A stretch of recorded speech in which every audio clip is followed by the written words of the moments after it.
ya nanti kita kubas mengadakan doa bersama enam kata atas kami hari sebagai nasihat supaya kami bisa mensyukuri nikmat Allah Subhanahu wa taala. Sehat-sehat kami.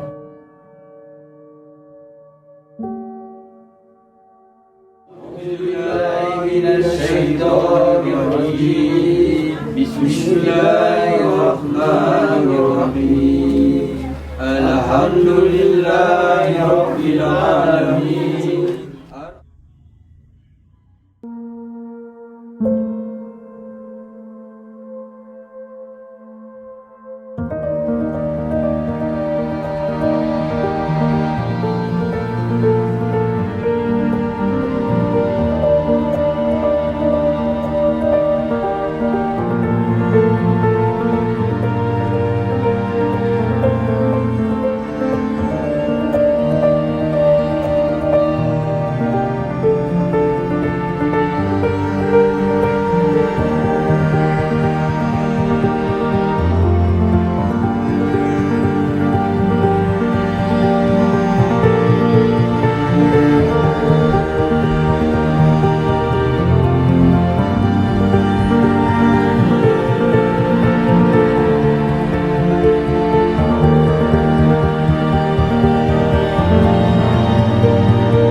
Kailan po